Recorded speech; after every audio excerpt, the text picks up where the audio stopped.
Homecoming. The stale air hit Mark like a physical blow the moment he turned the key in the lock. He hadn't expected a party, but he hadn't expected this. The living room was a disaster.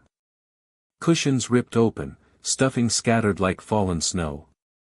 The coffee table lay on its side, one leg snapped clean off.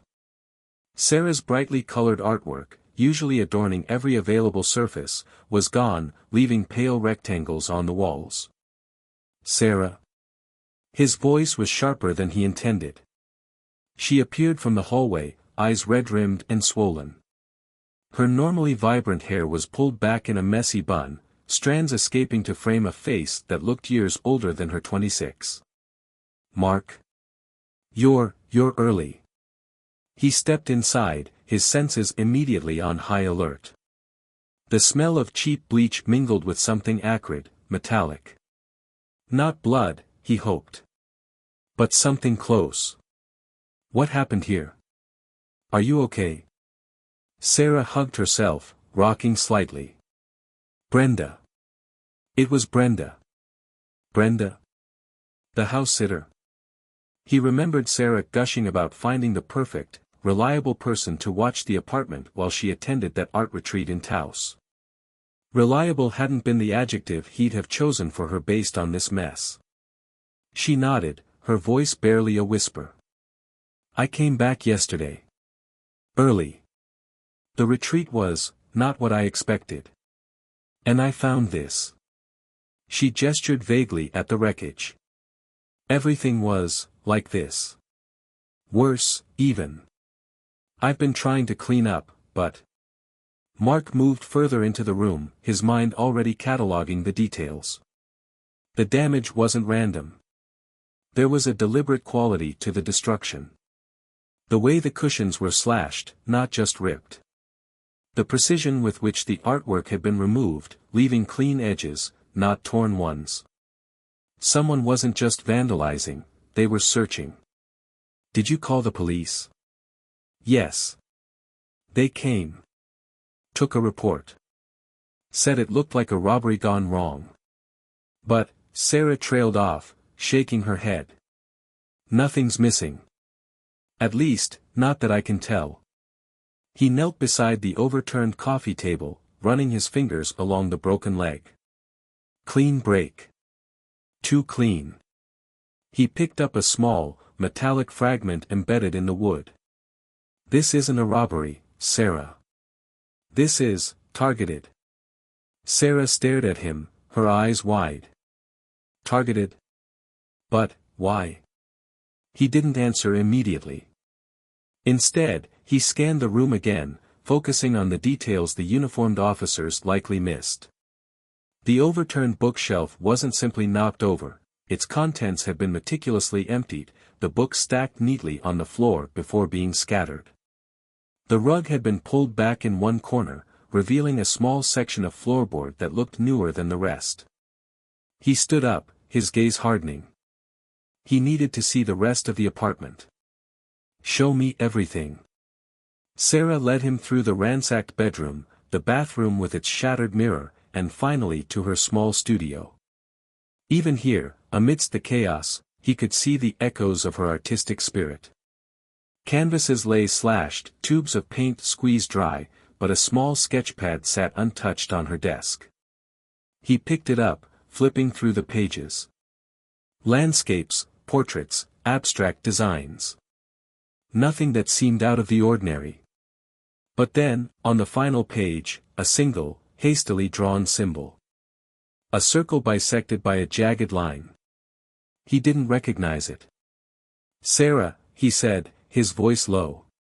Tell me everything you know about this Brenda. He showed her the symbol. And have you ever seen this before? Sisterly bonds. The chipped paint on the jungle gym bit into Mark's palm as he gripped the bars, knuckles white. Sarah, all pigtails and scraped knees, was cornered by a pack of boys chanting, "Crybaby Sarah. Crybaby Sarah." Their taunts echoed in the humid summer air, thick with the scent of cut grass and simmering asphalt. He was 7, Sarah 5. He'd been meticulously building a sandcastle, the kind that needed moats and turrets and strategic seashell placement, but the sight of his sister's trembling lip erased the architectural masterpiece from his mind. He launched himself off the jungle gym, a miniature, righteous fury. The boys scattered like pigeons, their jeers replaced by startled yelps. He knelt beside Sarah, brushing a stray strand of hair from her face. "They're just being stupid," he'd muttered, his voice rough with a protectiveness he didn't yet understand. "Don't listen to them." He remembered the fierce, almost possessive, tightening in his chest, a feeling that hadn't entirely faded even now, 23 years later. He found her on the porch swing, the rhythmic creak a lonely counterpoint to the chirping crickets. The porch light cast long, skeletal shadows across the lawn. She was hunched over, her shoulders shaking silently. "Sarah." He sat beside her, careful not to touch. The air felt heavy, charged with unspoken anxieties. She sniffed, wiping her eyes with the back of her hand. I don't know what to do, Mark." Her voice was small, almost childlike, the same voice that used to ask him to slay the monsters under her bed. "Tell me." He kept his tone even, reassuring. He needed facts, details, something concrete to latch onto. He could feel the familiar knot of anxiety tightening in his stomach. He hated seeing her like this, vulnerable and lost. "It's just, everything. The house, him." She trailed off, unable to articulate the swirling chaos of her emotions. He didn't press. He knew she needed to unpack this at her own pace. "Whatever it is, Sarah, I'm here. I'll help you figure it out." "Okay." She finally looked up, her eyes red-rimmed and glistening in the dim light. "You always do, don't you?" A watery smile touched her lips. "Even when I don't want you to. Even when I'm being a stubborn idiot." He managed a small smile in return. "Yeah, well, someone has to keep you out of trouble." He paused, then added, his voice softening, "Besides, you do the same for me." "Probably not with as much strategic planning," she said, a hint of her usual spirit returning. She leaned her head against his shoulder, a gesture she hadn't done in years. "Thanks, Mark. Really. I don't know what I'd do without you." He rested his head against hers, the familiar weight oddly comforting. He might not understand all the intricacies of her life, the nuances of her relationships, but he understood this: he would always be there for her. He would protect her, even from herself. The feeling in his chest wasn't the childish possessiveness from the playground, but a mature, unwavering resolve. He just needed to figure out exactly what she needed protecting from. The houseguest. It started with the lukewarm coffee and stale cookies at the Grief to Growth support group. I hadn't wanted to go. Mark had practically frog-marched me, saying I needed to be around people who understood. He meant well, but the forced empathy always felt synthetic. That's where I met Brenda. She sat across from me, her eyes red-rimmed, clutching a tissue so fiercely it looked like she was trying to strangle it. She told a story about a lost job, a crumbling marriage, a sick cat, a symphony of misfortune conducted with a shaky voice and perfectly timed pauses for tears. I felt an immediate surge of sympathy. I'm such a sucker for a sob story. Brenda seemed so lost, so genuinely broken. "It's just, everything's falling apart," she'd whispered, her gaze fixed on the chipped formica tabletop. "I don't know what to do." I reached across the table and squeezed her hand. "It will get better," I said, offering the hollow platitude with as much sincerity as I could muster. Brenda latched onto me after that. She started calling, ostensibly to check on me, but the conversations always circled back to her problems. I didn't mind at first. It felt good to help someone, to be needed. Mark raised an eyebrow at the frequency of the calls, but I waved him off. "She's just having a hard time," I'd said, a little too defensively. Then came the trip. My sister, Emily, had booked a long-awaited vacation to Italy, and I'd promised to check on her house, water the plants, collect the mail. It was a small thing, but Emily was particular about her home. That's when Brenda, ever the opportunist, had her opening. "Oh, Sarah, that's so kind of you," she'd exclaimed, her voice dripping with admiration. "But all that driving back and forth. It must be such a burden. You look so tired lately, are you sleeping okay?" She paused, letting the concern hang in the air.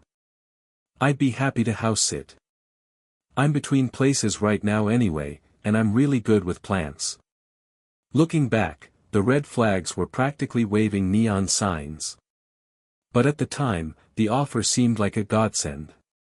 I was overwhelmed, juggling work, grief, and the constant pressure to move on. The thought of someone else taking care of Emily's house, someone who needed a place to stay, was immensely appealing. And she was so grateful. She gushed about how much it would help her, how she'd keep the place spotless, how she'd even do some light cleaning. I pictured myself relaxing, finally catching up on sleep, knowing Emily's beloved gardenias were in good hands. Now, staring at the police report, the photographs of ransacked rooms and shattered heirlooms, a cold knot tightened in my stomach. How could I have been so blind? So trusting? Maybe I'd been so eager to see the good in someone, so desperate to believe that people were inherently kind, that I ignored the nagging voice in the back of my head. That little voice that whispered, "This is too easy. This is too good to be true." But Brenda had seemed so grateful, so vulnerable. Maybe she was just good at acting, at playing the victim. Or maybe, just maybe, I was the victim of my own naive heart. A heart that, despite everything, still wanted to believe in the inherent goodness of people. Even Brenda. And that made me feel like a complete and utter fool. Cracks in the facade. The paint flanking the window, chipped and flaking, was a new imperfection. Mark's thumb, roughened by years of disuse, traced the splintered grain, deepening the crease in his forehead. Inside, Sarah sought solace in chamomile, her customary balm for unease. He trod carefully, her equilibrium was already precarious. He surveyed the living room a second time, now with the practiced scrutiny of one accustomed to discerning subtle anomalies. It wasn't merely the toppled furniture and shattered vase. The high-fidelity stereo, a past birthday indulgence, stood untouched. The antique clock, a relic of her family's past, remained serene on the mantel. Yet a photo album, brimming with snapshots of Sarah's childhood and her late parents, lay splayed on the floor, pages torn asunder. A knot formed in his stomach. This wasn't random destruction. It reeked of intent. He knelt, examining the disarray. A draft of Sarah's will, bearing his name in clear script, lay crumpled near the hearth. A sudden chill prickled his skin. Rising, he brushed off his knees, his expression hardening. Coddling was over, investigation had begun. "Sarah," he called, maintaining a carefully modulated tone. She appeared in the doorway, bearing twin mugs emitting fragrant steam. Her eyes were bloodshot, but the tea seemed to have eased her agitation. "Thanks," he murmured, accepting the offering. The chamomile did little to quell the churning in his gut. "Tell me about Brenda again. From the top." Sarah hesitated, swirling the liquid in her mug. "I've already told you, Mark. We met at the pottery class. She seemed pleasant enough. Perhaps a bit clingy." "Clingy in what way?" He probed, studying her face. "Just, always wanting attention, approval. Asking for small loans. Trifling amounts, I didn't mind." "What subjects did your conversations cover?" A wrinkle appeared on Sarah's brow. "Just everyday things, really. Art. Relationships." She showed a pronounced interest in my family. Mark's grip tightened almost imperceptibly on the ceramic. "Interested how, exactly?" Inquired about them. Your work, Mom and Dad's personalities. Seemed normal enough. Her voice hitched slightly. Did she ever inquire about the house? The security? Sarah's eyes widened, a flicker of recognition in their depths. Now that you bring it up, she did mention the alarm system once. Said she was contemplating getting one. She gnawed on her lip. Mark, are you suggesting? I'm not suggesting anything definitively, he countered, his voice a low rumble. He couldn't agitate her further before he possessed tangible evidence. But I need you to concentrate. Did Brenda disclose any details about her life? Her occupation? Anything that might lead me to her? Sarah shook her head, her complexion paling. She was always deliberately vague. Said she was between engagements.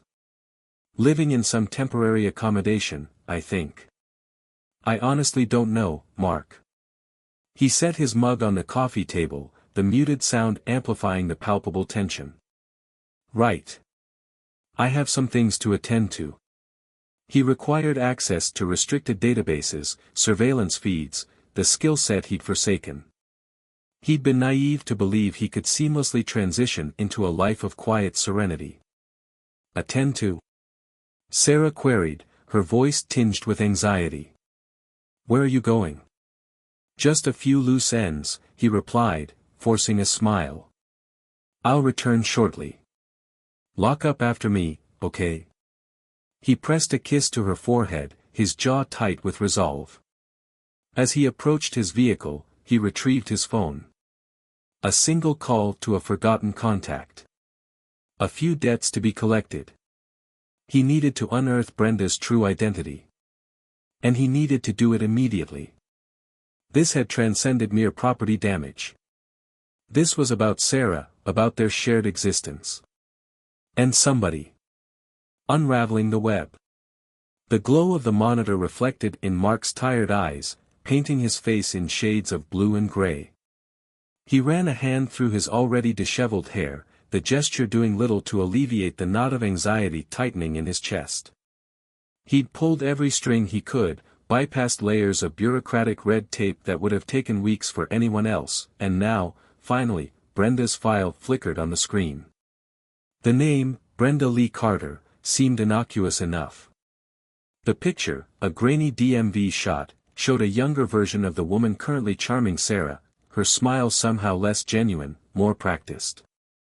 Mark scrolled down. Traffic violations, a bounced check, small stuff. Then, a flag. Misdemeanor fraud, 6 years ago, in Nevada. He clicked on the link. The details painted a starkly different picture. A small-time casino scam, involving marked cards and a remarkably gullible retiree. Brenda had walked away with a few $1,000s and a suspended sentence. Mark's jaw tightened. This was more than just harmless flirtation. He dug deeper, cross-referencing names and dates. A pattern began to emerge, a spiderweb of deception woven across state lines.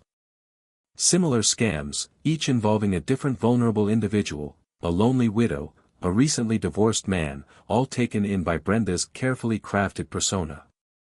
The amounts varied, sometimes a few hundred, sometimes a few thousand, always just enough to stay under the radar of serious federal investigation. Each click, each piece of information felt like a punch to the gut.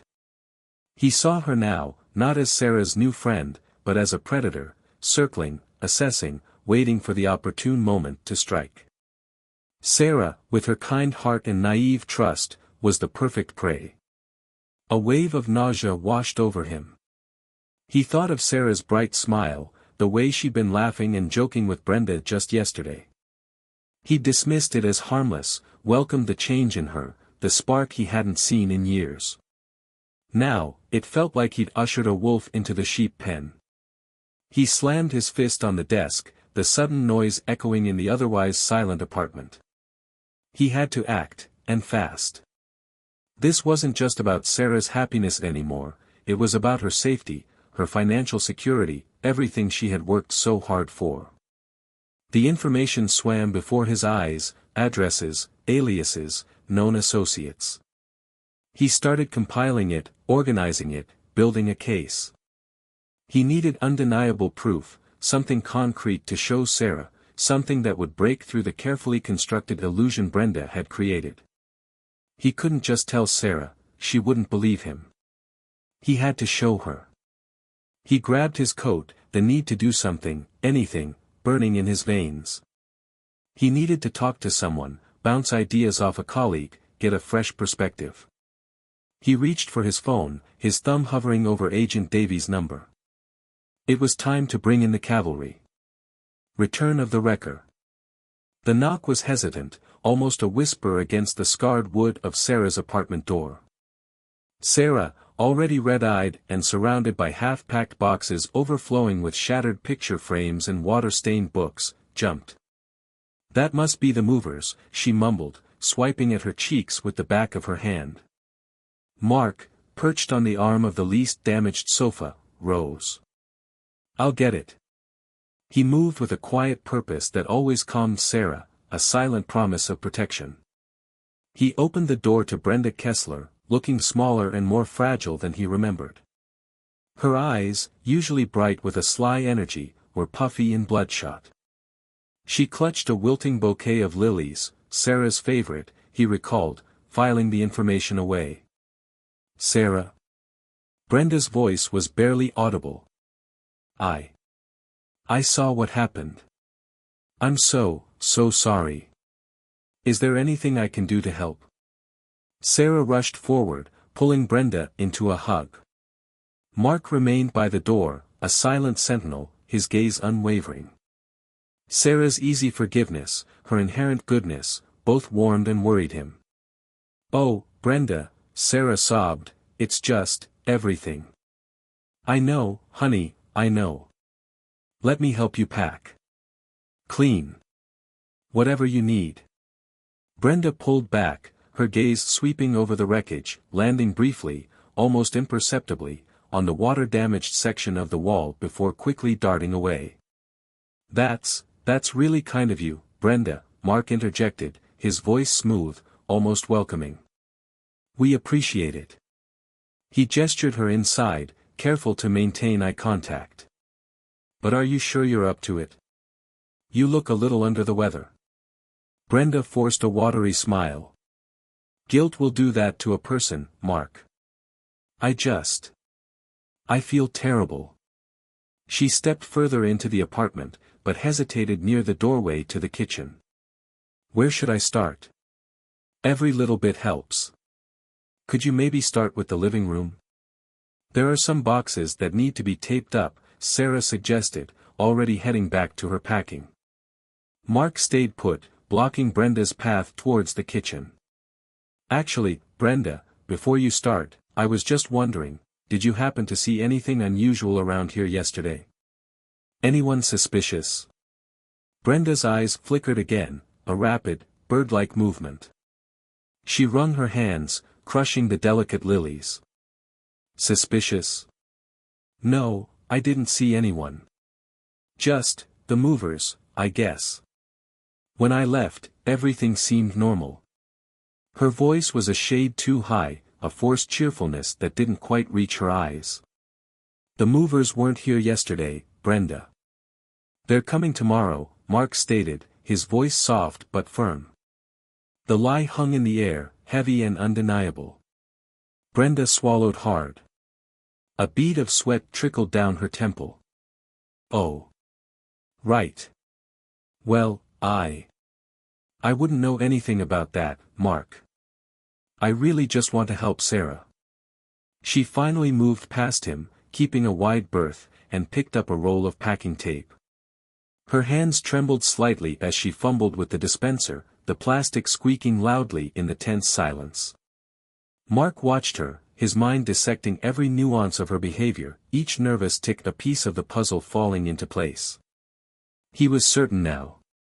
She knew more than she was letting on. Hidden secrets. Mark hadn't meant to do it. The stupid, oversized vase had been teetering precariously on the edge of the antique side table ever since Brenda had generously placed it there, its chipped ceramic roses screaming gaudy obsolescence. He'd simply brushed past, a little too forcefully perhaps, and the thing had tumbled to the floor with a resounding crash. "Oh, Mark!" Brenda's voice, dripping with theatrical dismay, sliced through the air. That was my grandmother's." He forced a grimace. "Sorry. I'll clean it up." He knelt, picking up the larger shards. The base, however, felt hollow. Too light. Frowning, he turned it over. A section of the ceramic, almost perfectly circular, was slightly discolored. He pressed on it.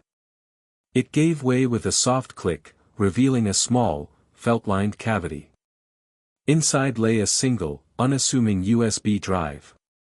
Brenda's breath hitched. Her carefully constructed facade of aggrieved homeowner crumbled. The color drained from her face, leaving her skin a sickly yellow.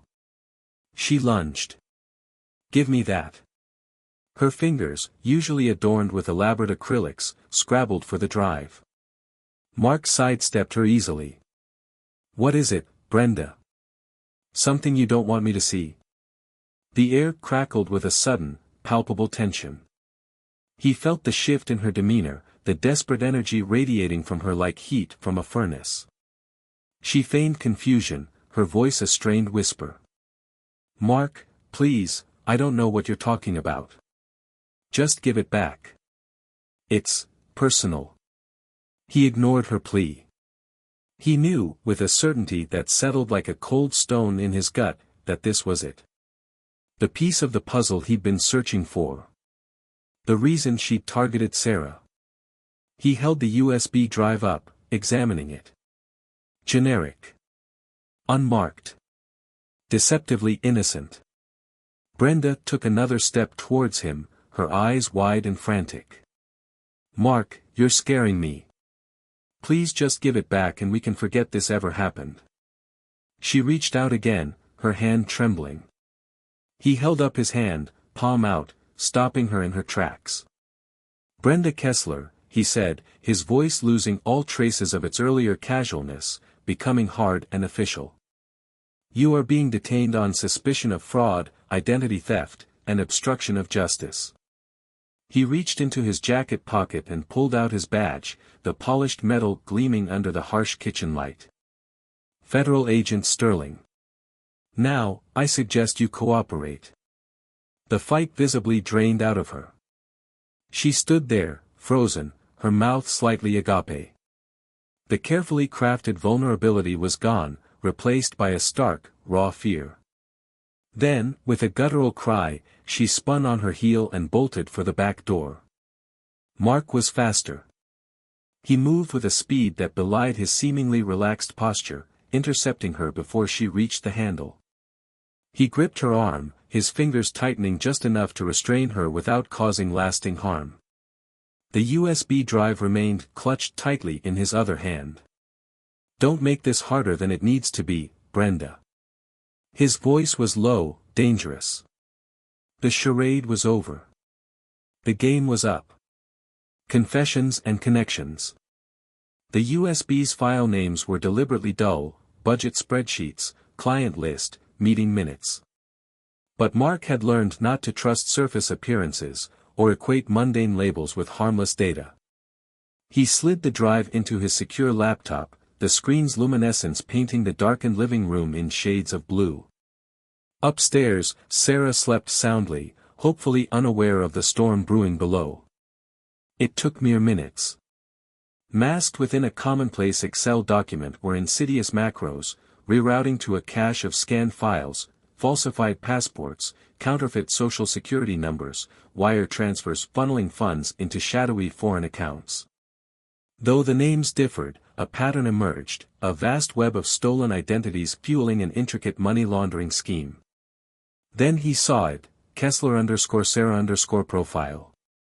A glacial dread seized him. He discovered Brenda downstairs, feigning the preparation of tea, though the kettle was cold and the burner untouched. She pivoted, a practiced surprise etched on her features. "Mark, what are you doing up so late?" He held aloft the incriminating USB. "This. Care to enlighten me?" Her gaze flickered, betraying the carefully constructed facade of innocence. I don't understand." "Don't patronize me, Brenda. This data is buried, shielded. It's no accident.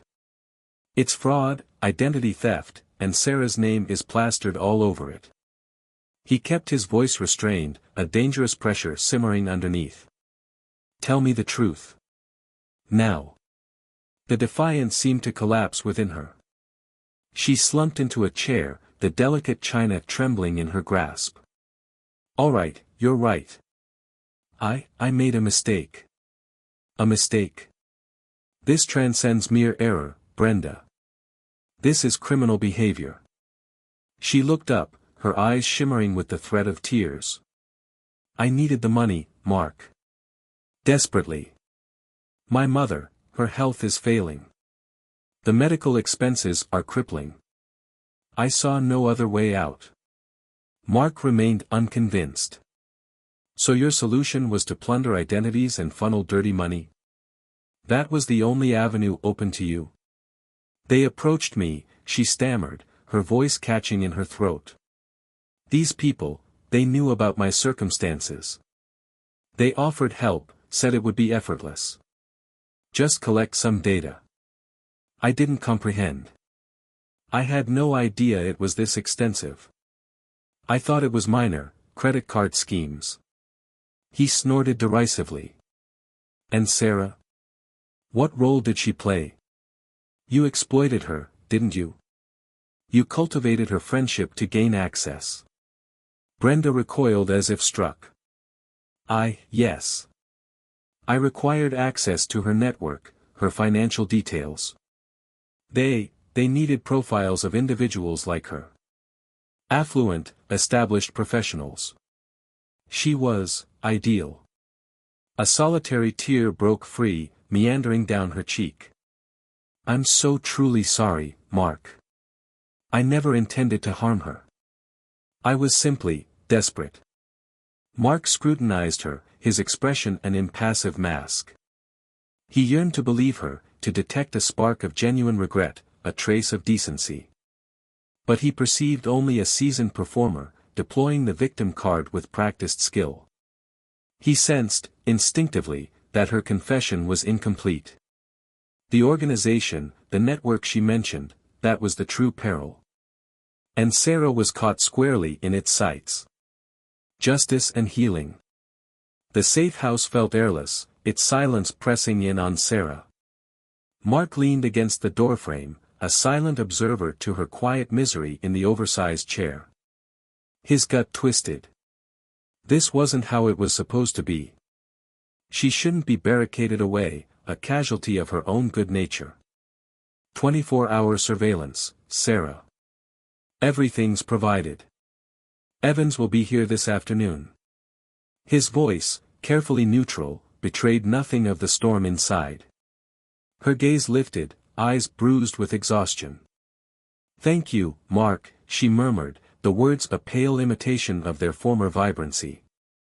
"For everything you've done." He returned a curt nod, words failing him. To leave her felt like another betrayal, yet duty called. Brenda Kessler would answer for her actions. He'd dismantle her poisonous enterprise, brick by agonizing brick. Back at headquarters, the war room hummed with focused energy. Walls disappeared under maps, each one bristling with pins that marked Kessler's insidious reach.